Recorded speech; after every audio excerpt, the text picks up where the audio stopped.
Hello and welcome back to Read Edu Synopsis IS, another boring yet useful and important class related to comprehension CSET. CSET कैसे तैयार करना है, इसमें हमने mathematics और reasoning के ऊपर 5 लेक्चर्स अभी तक देख लिए हैं। अब हम बात करेंगे कॉम्प्रहेंशन की। अब एक इशू जो होता है, ये सबसे ज़्यादा तंग करने वाला पार्ट है। स्टूडेंट्स को समझ में आ गया तो आप सारा कर ले जाओगे, नहीं समझ आया तो by the virtue of comprehension आप बाहर हो जाओगे। बहुत से लोग इंग्लिश के कॉम्प्रहेंशन के चक्कर में पढ़ के अपना पूरा CSET और उसके साथ में अटेम्प्ट भी गंवा देते हैं, या आप जानते हो पूरी कहानी। तो हम जब बात कर रहे हैं कि how not to get failed in CSET, उसमें हमने पहले क्या कहा था कि इजी क्वेश्चंस आप फाइंड आउट करो, इजी क्वेश्चंस में भी मैथ्स और रीजनिंग आप लेके आओ। बट अब ये इजी क्वेश्चन की जो डेफिनेशन है, कुछ लोगों के लिए मैथ और रीजनिंग सब्जेक्ट होने के नाते ही काफ़ी मुश्किल हो जाते हैं, तो आप इंग्लिश में भी जा सकते हो। अब कॉम्प्रहेंशन में कई बार जो कहानी होती है वो 2 ऑप्शन में फंस जाती है, A और B, C, D, ये 4 ऑप्शन दिए। आपको ये पता है B गलत है, D गलत है, लेकिन A और C में हम कंफ्यूज हो जाते हैं। आंसर निकाल लेंगे लेकिन वो टाइम लगता है, हमें वापस से पूरा पैसेज पढ़ना पड़ता है। अगर हम बैठ के आराम से पढ़ें तो आपको लगेगा कि ये पैसेज बहुत ईजी है, हो गया, बट ऐसा नहीं होता। कॉम्प्रहेंशन के लिए मैं आपको 3-4 चीज़ें जो बताना चाहूँगा। पहली चीज़ 30 to 35% वेटेज होता है कॉम्प्रहेंशन का, और no doubt this is one of the most scoring part है CSET में। स्कोरिंग तो डेफिनेटली है जो पेपर 2 है, और इसके लिए जो एक इम्पॉर्टेंट चीज़ है वो प्रायर नॉलेज वो होने की नीड नहीं पड़ती है उतनी ज़्यादा। अगर प्रायर नॉलेज ना हो तो भी आप कॉम्प्रहेंशन सॉल्व कर सकते हो। आपके सामने पैसेज है, आंसर वहीं आपको समझना है और आपको बस आंसर दे देना है। इसमें बस जो इश्यूज़ हैं वो आपको थोड़ा सा डिफ्रेंशिएशन आना चाहिए। लाइक क्वेश्चन पूछता है, इन्फरेंस पूछता है, इन्फरेंस का क्या मतलब है, एजम्पशन पूछ लेता है, ठीक है, एजम्पशन क्या है, कोरोलरी क्या है, देन इसके बाद कंक्लूजन्स पूछ लेता है, कुछ वर्बल एक्सप्रेशन ऑफ ऑथर क्या है, क्या, तो आपको ये समझ में आना चाहिए। मोस्टली इन्फरेंस मतलब पैराग्राफ क्या कहना चाह रहा है, एजम्पशन मोस्टली आप ये देखोगे आप उस पैराग्राफ में डायरेक्ट वो चीज़ें नहीं फाइंड आउट कर पाओगे जब वो क्वेश्चन की बात करता है एजम्पशन की। तो हमें वो पैराग्राफ को बहुत ध्यान से पढ़ के उसमें जो निहित एजम्पशंस हैं उनको फाइंड आउट करना है। अब जैसे और कुछ चीज़ें आपको जो ध्यान रखनी है, जैसे अब इतना बड़ा पैराग्राफ है, हम इस पैराग्राफ पर आएंगे, तो कुछ चीज़ें जो आपको ध्यान रखनी है वो आप ये ध्यान रखोगे कि हाईलाइट कीवर्ड। मैंने जब आपको बताया था कि 600 पेज की बुक आप कैसे 1 से 2 दिन में पढ़ सकते हो, यूट्यूब पर वीडियो अवेलेबल है, तो वहाँ मैंने यही बताया था कि आप कीवर्ड हाईलाइट कर करके पढ़ोगे। जैसे अभी मैं अगर इसी क्वेश्चन की बात करूँ, इंडिया में लास्ट डिकेड से लेबर जो है, लेबर की बात की हुई है, departing agriculture and only going to construction and unregistered manufacturing, ठीक है, नॉट मार्कडली बेटर जॉब। इस तरह से आप चीज़ें करोगे, ठीक, इस तरह से आप अंडरलाइन कर करके कीवर्ड्स हाईलाइट करोगे। तो जो बेसिकली हम यहाँ A और C ये 2 ऑप्शन 50-50 में फंस जाते हैं। हमें वापस से पैराग्राफ रिविजिट करना है, तो हमें पता है ये पैराग्राफ लेबर की बात कर रहा है जो कि डिपार्ट हो रही है एग्रीकल्चर से, कंस्ट्रक्शन और किसी सिमिलर चीज़ में जा रही है और जो कि अच्छी जॉब्स नहीं है, राइट। तो इंस्टेड कि हम यहाँ से यहाँ तक पढ़ें, ठीक है, तो उससे बेटर यही है कि हम ये 3 जो हमने हाईलाइट कर लिए कीवर्ड उनकी वापस से एक रीडिंग करके निकल जाएं। देन एक चीज़ और है, जब हम GS पढ़ते हैं तो हम एक्सट्रीम स्टेटमेंट्स की बात करते हैं, ठीक है, कि एक्सट्रीम स्टेटमेंट ऑलमोस्ट रॉन्ग होते हैं, ठीक। तो आपको यहाँ भी एक्सट्रीम स्टेटमेंट्स रॉन्ग ढूंढने हैं ऑप्शंस में, लेकिन एक चीज़ जो आपको करनी है, find out the extreme statements in the passage, right. जैसे अगर हम इस पैसेज की बात करें, इसमें एक्सट्रीम स्टेटमेंट आपको यहाँ दिख रहा है, ओनली दो सेक्टर जो ड्राइव करेंगे डोमेस्टिक डिमांड, जैसे हेल्थ एंड एजुकेशन, तो बहुत चांसेस है कि आपका जो आंसर है इस वाली चीज़ में छिपा हुआ हो। या फिर हम अगले किसी पैसेज की बात करें कि यहाँ पर बात कर रहा है role of the state therefore is not just to abstain from something but also to, बहुत ही इन्होंने गारंटी के साथ, दावे के साथ ये चीज़ कह दी इन्होंने कि ऐसा होना ही चाहिए। तो 90% चांसेस है कि जो आपके आंसर्स होंगे कॉम्प्रहेंशन में वो ऐसे एक्सट्रीम स्टेटमेंट्स में ही छुपे होंगे जो कि पैसेज में होंगे। बट आपको ये ध्यान रखना है कि एक्सट्रीम स्टेटमेंट्स आपको ऑप्शन से एलिमिनेट करने। जैसे इसमें आप ये देखो, option number 3, digital economy is not compatible with the idea of this privacy, तो यहाँ आपको एक्सट्रीम स्टेटमेंट दिख रहा है, बहुत हाई चांसेस हैं कि ये रॉन्ग हो, और इसको हम देख लेंगे अभी जब हम ये पैराग्राफ अभी डिस्कस करने आएंगे, तो ये चीज़ आपको ध्यान रखनी है।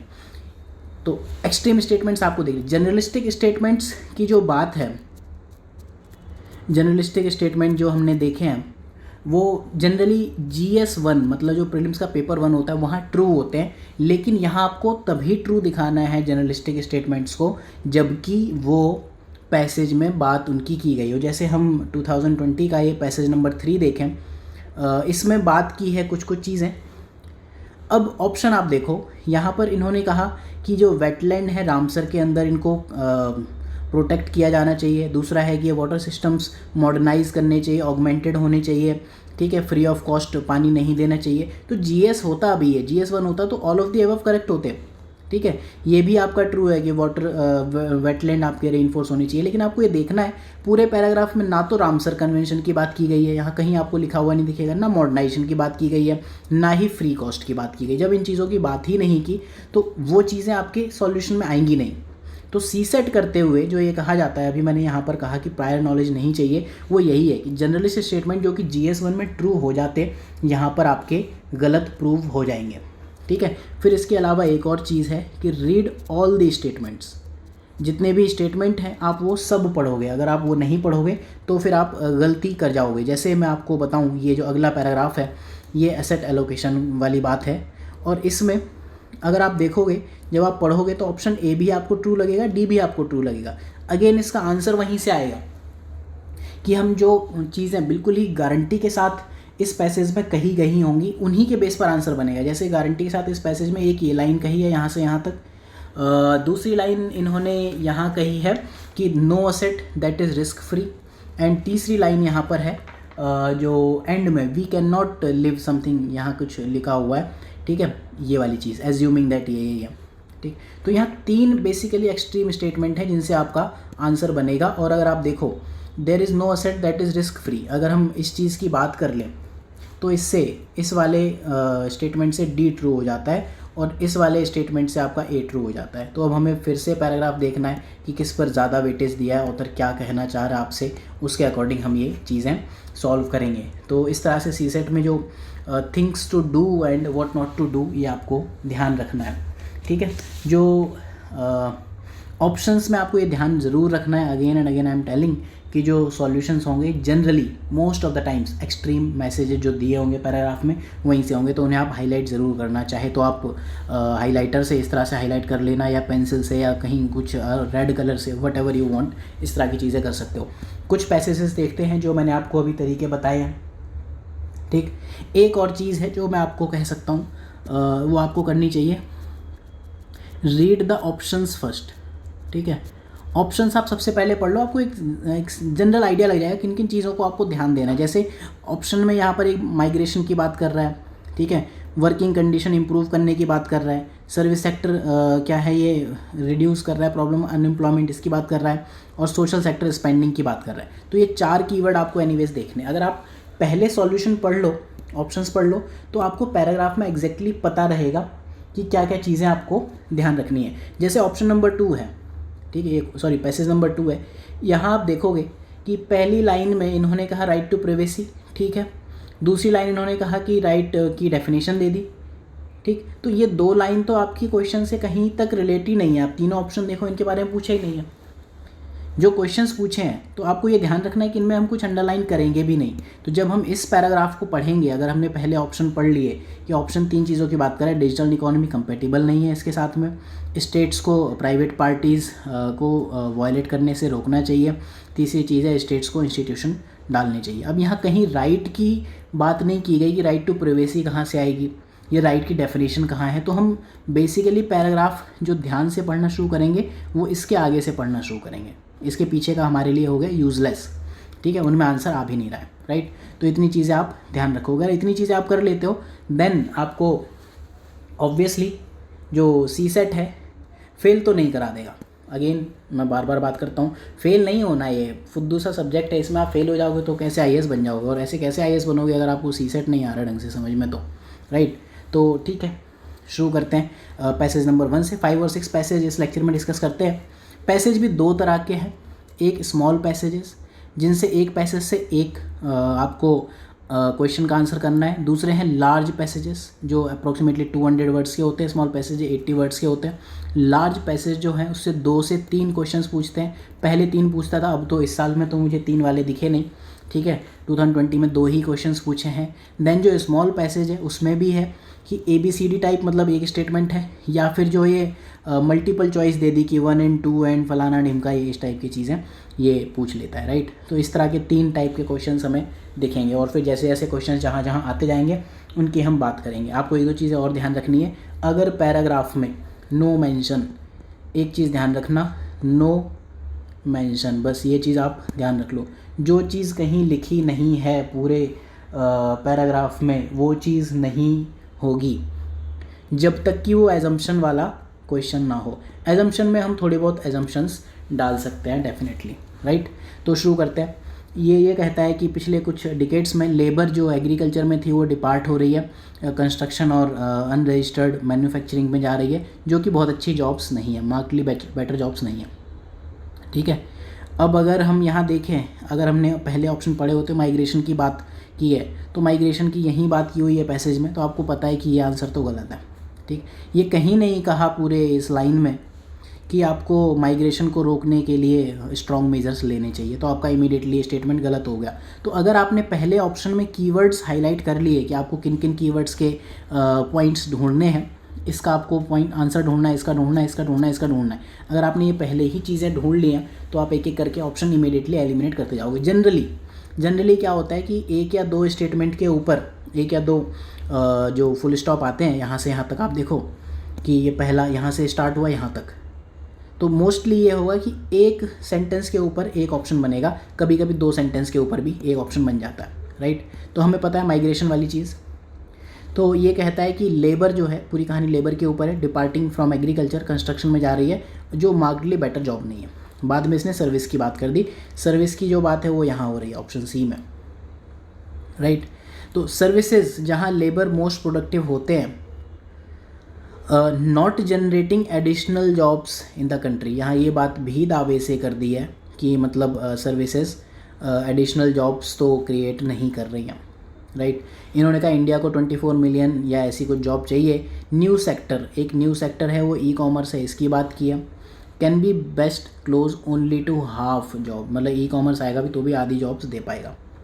Only those sectors that drive domestic demand such as health and education can comfortably fill the other half, मतलब ये कह रहा है कि ई-कॉमर्स है वो पहला हाफ करेगा। ओनली दो सेक्टर जो डोमेस्टिक डिमांड लेके आए, जिससे कि आपका हेल्थ और एजुकेशन हो गया, वो आपके बाकी दूसरे हाफ को कंफर्टेबली फुलफिल कर पाएंगे।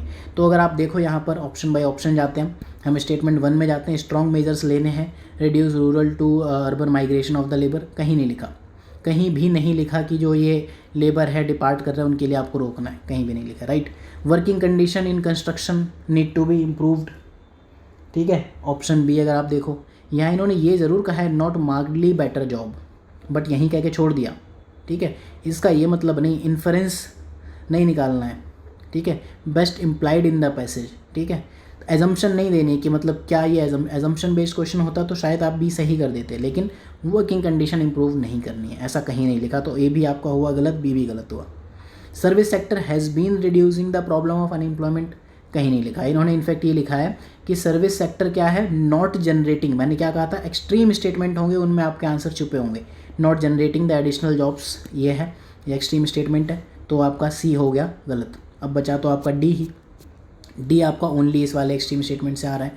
इंक्रीज सोशल सेक्टर स्पेंडिंग, ये क्या है कि जो हेल्थ और एजुकेशन ये सब सोशल सेक्टर स्पेंडिंग है, ठीक है। ये क्या है कि लार्ज स्केल जॉब कर सकती हैं। इसमें आपको एक चीज़ और ध्यान रखनी है कि जो डिफरेंट कीवर्ड्स है ना, जो बेसिक नॉलेज है कीवर्ड्स की, साइंस हो गया, फिलॉसफी हो गया, ये सब चीज़ें आप देखोगे, 1 सेकेंड, साइंस हो गया, फिलॉसफी हो गया, इकोनॉमी हो गया, इन्वायरमेंट हो गया, लिटरेचर हो गया, इन सब टर्म्स के जो स्टैंडर्ड कीवर्ड है ना वो आपको पता होने चाहिए, ठीक है। जो आप ये कॉम्प्रहेंशन में स्कोर कर पाओगे वो आप तभी अच्छा स्कोर कर पाओगे, जैसे कि हमने अभी स्टार्टिंग में कहा था कि एक स्कोरिंग पार्ट है। वो चीज़ सिर्फ और सिर्फ तभी हो सकती है जब आप अपने आप को सिंक्रोनाइज़ करो या कोरिलेट करो ऑथर के साथ। जो भी बताने वाला है, लिखने वाला है, अगर आप उसकी भावना तक पहुंच गए तो ठीक है। आपकी भावना अगर उसकी भावना से अलग है देन आप कुछ नहीं कर सकते, ठीक है। फिर आपको अपनी श्रद्धा से ही काम चलाना पड़ेगा यूपीएससी से बाहर होकर। देन एक चीज़ जो मैंने और बताई कि your answers should be totally based on passage and your understanding of passage only, ये चीज़ ध्यान रखनी है। देन आपको जो वर्ड्स हैं जो मैंने बताया एक्सट्रीम वर्ड्स, या आपको देखने में लिखा होगा, ओनली टाइप लिखा होगा, इफ़ ओनली हो गया, कैन हो गया, मस्ट, शुड, बट ऑल्सो, इस टाइप की चीज़ें ये होंगी, राइट। तो आपको ऐसे आंसर चॉइस देखनी है जो आपके आर्ग्यूमेंट को वीक करें या स्ट्रेंथन करें, और प्रिडिक्ट करोगे आप एक अच्छा आंसर, राइट। तो ये हुआ, यहाँ पर हमने एक्सट्रीम जो वर्ड्स थे वो निकाले थे। इस पार्ट में 2 ही एक्सट्रीम स्टेटमेंट थे, ये not generating the additional job और ओनली ये वाले सेक्टर, तो इसी से हमारा आंसर बन गया, ठीक है। आगे बढ़ते हैं पैसेज नंबर 2 में। पैसेज नंबर 2 ऑप्शन हम पहले पढ़ लेते हैं कि स्टेट को कुछ इंस्टीट्यूट्स बनाने चाहिए to ensure appropriate role in digital society. Then दूसरा कहता है स्टेट को ये देखना चाहिए प्राइवेट पार्टी वॉयलेट नहीं करती राइट टू प्राइवेसी। देन तीसरा option digital economy not compatible with idea of violating. इन 3 चीज़ों को हमें बेसिकली सर्च करना है। पहला क्या है कि इंडिया में current focus on right to privacy based on some new reality of digital age. Option में कुछ कहीं बात नहीं की है और इस पैराग्राफ पे एक ही क्वेश्चन पूछा हुआ है, तो लाइन नंबर 1 हमारे लिए यूजलेस हो गई। दूसरी लाइन जो राइट की डेफिनेशन दी है वो भी कहीं नीचे यूज़ नहीं हुई, तो ये लाइन भी हमारे लिए यूजलेस हो गई। पैराग्राफ हमारे लिए स्टार्ट हुआ यहाँ से, a right to free expression, जो राइट टू फ्री एक्सप्रेशन है किसी इंडिविजुअल के लिए अबाउट हर एक्सप्लॉइटेशन, ये फलाना ढिमका, इज़ मीनिंगलेस। कीवर्ड अगर हम हाईलाइट करने पर जाएं तो यही हम कीवर्ड हाईलाइट करेंगे, right to free expression is meaningless without actual availability of security, जो गारंटी करे, ठीक है, कि दैट प्राइवेट फोर्सेस ना उसको गलत कर पाएँ। यहाँ देखो प्राइवेट पार्टी की बात हुई, प्राइवेट फोर्सेस यहाँ लिखा हुआ है, ठीक। और यहाँ आप देखो एक्सट्रीम वर्ड्स लिखे हुए हैं कि भैया ये मीनिंगलेस है, ठीक है। Right to free expression meaningless है जब तक कि ये गारंटी आपको नहीं मिलती कि private parties can not violate their right या थर्ड देयर राइट्स, ठीक। तो आपको ये पता चल गया, एक्सट्रीम स्टेटमेंट से आपका बना सॉल्यूशन, ठीक। Option number 2 is correct. जब ऑप्शन 2 करेक्ट हो गया तो बी और सी एलिमिनेट हो गए, कहानी अभी 1 पर अटकी हुई है, ठीक है। तो एनीवेज 3 आपको देखने की ज़रूरत भी नहीं है, लेकिन आप देखो आगे कहीं ऐसी चीज़ लिखी भी नहीं है कि digital economy is not compatible with the idea of not violating, ये कहीं लिखा भी नहीं है। तो आप ये सी से एनीवेज आप अभी एलिमिनेट कर ही दिया, 3 भी आपका रॉन्ग हो गया। कहानी है आपका 1 ट्रू है या नहीं है, ठीक है। अब आपको ये ध्यान देना है, एजम्पशन के ऊपर जाना है। क्वेश्चन है एजम्पशन बेस्ड, इसमें आप ए भी लगा सकते हो और डी भी लगा सकते हो। एज़ पर मी जो बेस्ट अंडरस्टैंडिंग है मेरी वो यही कहती है, एजम्पशन अगर हम बनाना चाहें तो एजम्पशन यही है कि स्टेट आपको सीधे तो यहाँ लिखा हुआ है ना कि the role of state not is not to just abstain from preventing rightful free expression but also to actively ensure that private parties are this, ठीक। एक्सट्रीम स्टेटमेंट तो लिखा ही है कि not only to abstain this and but also to actively ensure that private parties do not violate. तो state ensure कैसे करता है, मेरी एजम्पशन इस बारे में यही है कि स्टेट खुद काम तो नहीं ही करता है, स्टेट हमेशा किसी एक इंस्टीट्यूशन के थ्रू काम करता है। तो as per me answer should be A, और अगर आप नहीं इस चीज़ पर आप आते हो तो ए और डी में से तुक्का मार के चले आना, राइट। तो इसका आंसर ए हो जाएगा। अगर यहाँ सीधे ये लिखा होगा कि एज्यूम के बदले इम्प्लाइड या ये चीज़ें होती तो थोड़ा सा चेंजेस हो सकते थे। तो एजम्पशन जहाँ लिखा होगा वहाँ आपको थोड़ा सा ध्यान रखने की नीड डेफिनेटली है। देन अगला क्वेश्चन, अब इस क्वेश्चन को आप पढ़ो तो ऑप्शंस पहले हम देख लेते हैं, ठीक। क्वेश्चन में क्या पूछा है, most logical and rational inference, सबसे पहले आप ये हाईलाइट करो कि पूछा क्या है। देन पहला क्वेश्चन है कि ये should be protected under Ramsar. दूसरा engineering water system should be modernise and augmented, wetlands को रेनफोर्स करना है कि वो आपके ओपन सोर्स ऑफ वाटर ही नहीं रह जाते, एंड वाटर सप्लाई ये should not be free of cost. ये चारों कीवर्ड हम देख लेते हैं, कहाँ कॉस्ट की बात की है, कहाँ क्या किया। तो पैसेज ये कहता है कि one of the biggest irony वो ये आती है कि ये रिवर और वेटलैंड से आता है, ठीक है। ऐसा कुछ नहीं लिखा तो इस स्टेटमेंट से हमारा आंसर नहीं बनेगा। Yet it is seen as divorced from them, right. Then यहाँ पर क्या है, while water is use resources, public policy does not always grasp that part of natural ecosystem. Public policy भी बात नहीं करती है। Effort at engineering water system, ये जो आर्ग्यूमेंट है, ठीक है, सॉरी, जो effort at engineering water system are the efforts at augmenting water supply rather than strengthening the capacity. ठीक, ऑगमेंटिंग वाटर सप्लाई की बात करते हैं। ठीक, इन चीज़ों पर आपको ध्यान देना है। तो इसमें अगर आप देखो तो रामसर कन्वेंशन की बात कहीं नहीं की गई है, तो ये ऑप्शन ए हो गया गलत। आपको कहीं भी इसमें दिख रहा है रामसर कन्वेंशन तो आपको ऐसे ही चौंक जाना है, ध्यान से, धीरे धीरे प्यार को बढ़ाना है, ऐसे ही चौंक जाना है। दूसरा, मॉडर्नाइजेशन की कहीं बात नहीं की गई, ये गलत हो गया। तीसरा, अगर अभी आप डाउट में रख दो तो कॉस्ट की भी कहीं बात नहीं की गई, ये भी गलत हो गया। अब आप ये लास्ट लाइन पढ़ लो और ये वाला सी पढ़ लो, आपको आइडिया लग जाएगा कि सी के अलावा इसका कोई आंसर नहीं हो सकता। तो जैसे ही आपने एक्सट्रीम वर्ड्स हाईलाइट किए और ये वाले सेंटेंस जो कहीं दिए ही नहीं हैं, तो आपका एनीवेज आंसर आ गया, राइट। अगले पैसेज पर चलते हैं। ये एक इकोनॉमी टाइप का क्वेश्चन है। इसमें जो क्वेश्चन ये पूछा है कि best implies the suggestion given by author, author आपको क्या सलाह देना चाह रहा है उसकी बात की गई है। तो इसमें हम ढूंढते हैं। सबसे पहली लाइन ये कही है एसेट एलोकेशन। यहाँ देख लो आप, पहले इन्होंने कही है distributed wealth across different kind of asset, asset को डिस्ट्रीब्यूट करने की बात की गई है। एसेट एलोकेशन मतलब यहाँ कहीं कोई बात आएगी। दूसरा है रिस्क टेकिंग बिहेवियर, आपकी पर्सनैलिटी का पार्ट होना चाहिए। देन इन्वेस्टमेंट करते हुए ट्रस्टवर्दी एसेट मैनेजिंग ऑर्गेनाइजेशन आपको देखनी है जो आपकी वेल्थ को मैनेज करे। देन आपको ये पता होना चाहिए कि जो investing your money risky business. तो हम ये 4 कीवर्ड बेसिकली पूरे पैराग्राफ में हाईलाइट करके ढूंढने की कोशिश करेंगे। तो पहला जो सेंटेंस है वो ये कहता है कि asset allocation most important investment decision we will ever make. यहाँ आप देखो ये पूरा ही एक एक्सट्रीम स्टेटमेंट दिया हुआ है और क्वेश्चन में भी डिस्ट्रीब्यूशन ऑफ योर एसेट की बात की गई है, ठीक है। तो आंसर यहाँ से आएगा तो definitely. And sadly most of us do not give the decision importance sorry it deserves. तो ये आप देखो स्टेटमेंट नंबर 1 जो है पूरा ही काइंड ऑफ एक एक्सट्रीम स्टेटमेंट है। We are adamant about seeking predictability, हम प्रिडिक्टेबिलिटी देखना चाहते हैं। We tend to think of investing in risky asset as extremely volatile, कि भैया जो रिस्की एसेट में अगर आप इन्वेस्ट कर दोगे तो वो वोलेटाइल हैं और उनसे वैल्यू इरोड होती है, ठीक है। फिर इन्होंने बात की कि हम ऐसी चीज़ें डिसलाइक करते हैं जहाँ फ्लक्चुएटिंग रिटर्न हो या लॉस ऑफ कंट्रोल। बेसिकली ये यहाँ से यहाँ तक एक ही बात कह रहा है। We think our money is best left idle unproductive, हमने बैंक में डाल दी या रख ली तो हमारी मनी आइडल है। फिर इसके बाद इन्होंने फिर एक एक्सट्रीम स्टेटमेंट कह दिया, there is no asset that is risk free. अगर हम यहाँ से लेकर यहाँ तक पढ़ें तो आपको ये पता चलेगा you should know investing your money is risky business. तो डी हमें सही तो लग रहा है, ठीक है। और यहाँ इन्होंने बात भी कर दी there is no asset that is risk free, ये भी एक्सट्रीम स्टेटमेंट है, इसके हिसाब से डी हमें लगता तो है। आगे इन्होंने ये बात कंटिन्यू की कि कोई भी एसेट रिस्क फ्री नहीं है, हम जॉब खो सकते हैं, हमारे होम की वैल्यू खत्म हो सकती है, बैंकक्रप्ट हो सकते हैं, बॉन्ड डिफ़ॉल्ट हो सकते हैं, गवर्नमेंट ये वो फलाना ढिमका। कही बात यही है कि कोई ऐसा एसेट नहीं है जो रिस्क फ्री है, राइट।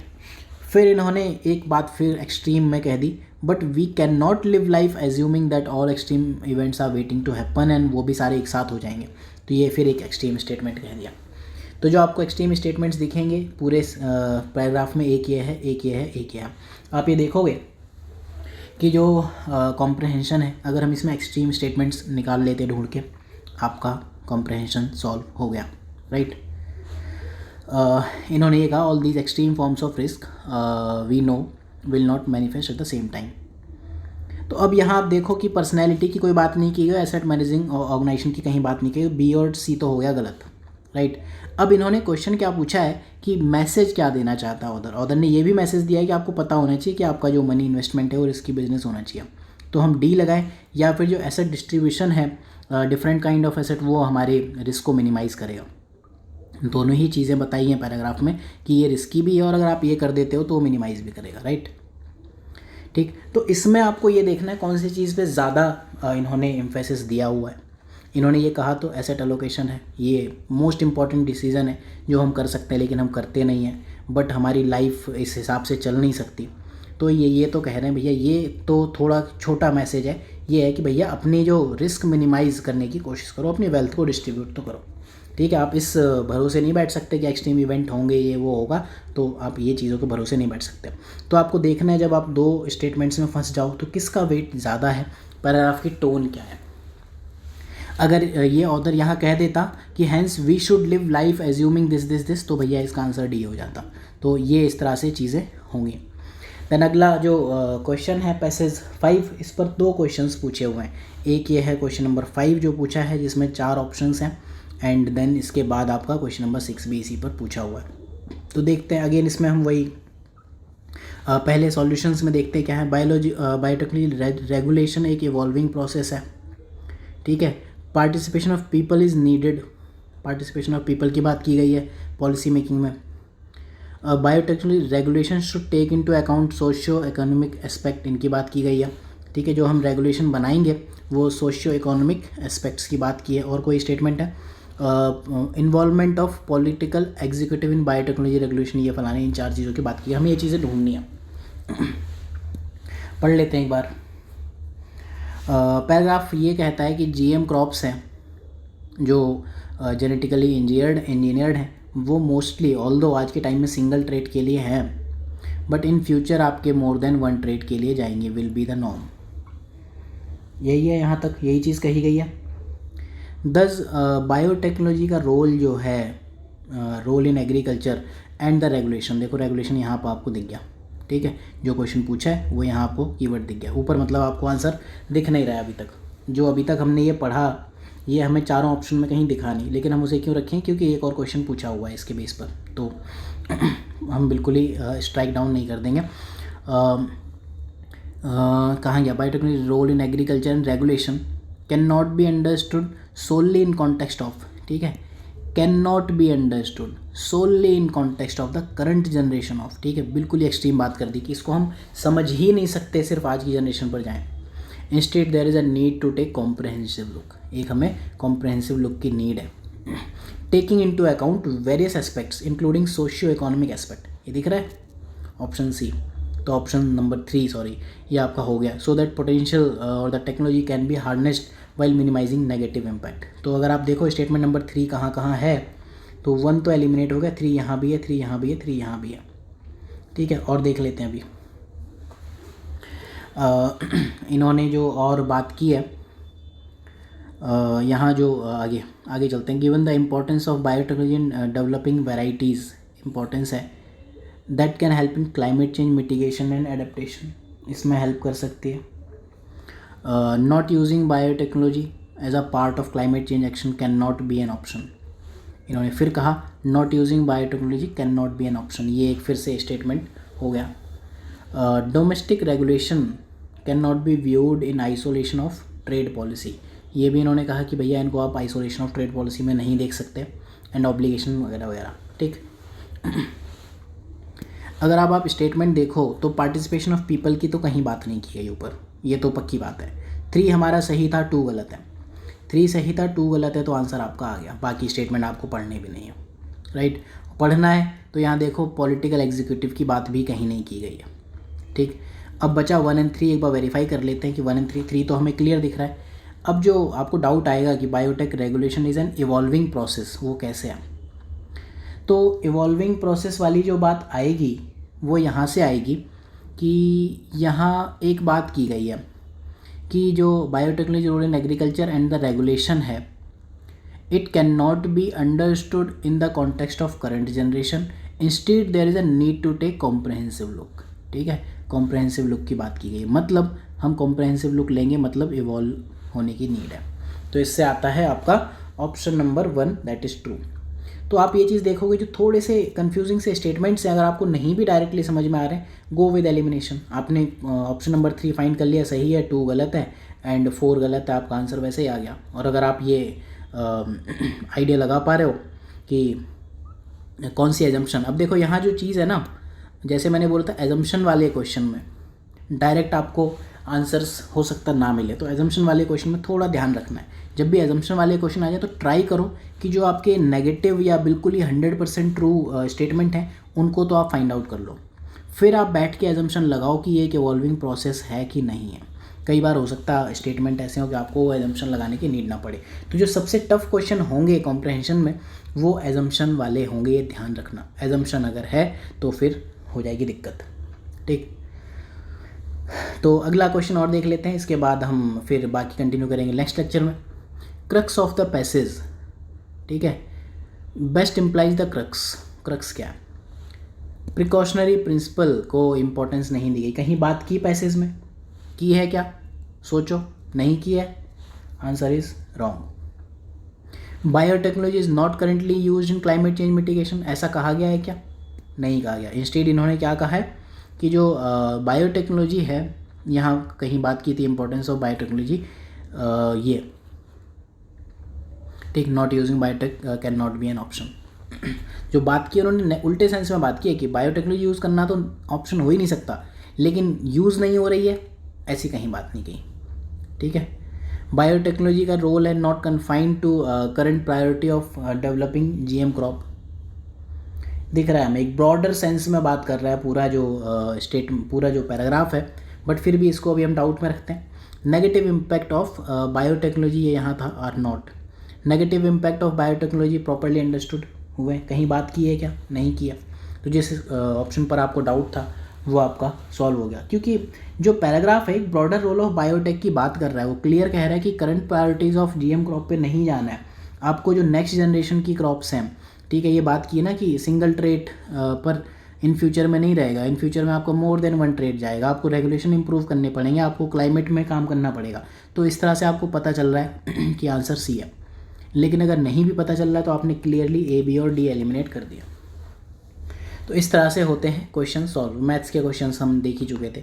तो ये है पूरा कहानी कॉम्प्रहेंशन की। अगर आप ये लेक्चर ध्यान से देखते हो, बाकी आने वाले लेक्चर इसी थीम पर चलेंगे कि हम एक्सट्रीम स्टेटमेंट्स पैराग्राफ में फाइंड आउट करें। तो इस तरह से आप क्वेश्चन सॉल्व कर सकते हो। कोर्स अगर आप ज्वाइन करना चाहते हो सिनॉप्सिस IAS की वेबसाइट पर स्पेशल कोर्सेज में जा सकते हो, CSET में, या फिर आप GS में प्रीलिम्स क्लासरूम या GS क्लासरूम इसका पार्ट है, फाउंडेशन का तो पार्ट डेफिनेटली होगा। स्पेशल कोर्सेज जो सिनॉप्सिस के चलते हैं, प्रीलिम्स के लिए कुछ स्पेशल कोर्सेज हैं जिसमें CSET almost inexpensive cost 999। Then mains के जो स्पेशल कोर्सेज हैं वो हैं। CSET में जो 2 फैकल्टीज़ हैं, that is me and Rahul sir, दोनों लोग हैं। देन अप्रोच आपको सिनॉप्सिस की पता ही है, एंड अप्रोच आपको विद टाइम रियलाइज़ होगी। कट ऑफ चाहे आप देखो, किसी भी चीज़ में देखो, synopsis can not be ignored. Free resources अगर आप फॉलो करना चाहो तो यहाँ से फॉलो कर सकते हो। Thank you for watching. मिलते हैं अगले लेक्चर में, तब तक के लिए ध्यान रखिए और पढ़ते रहिए। CSET की वजह से भगवान के लिए फेल मत हो जाना।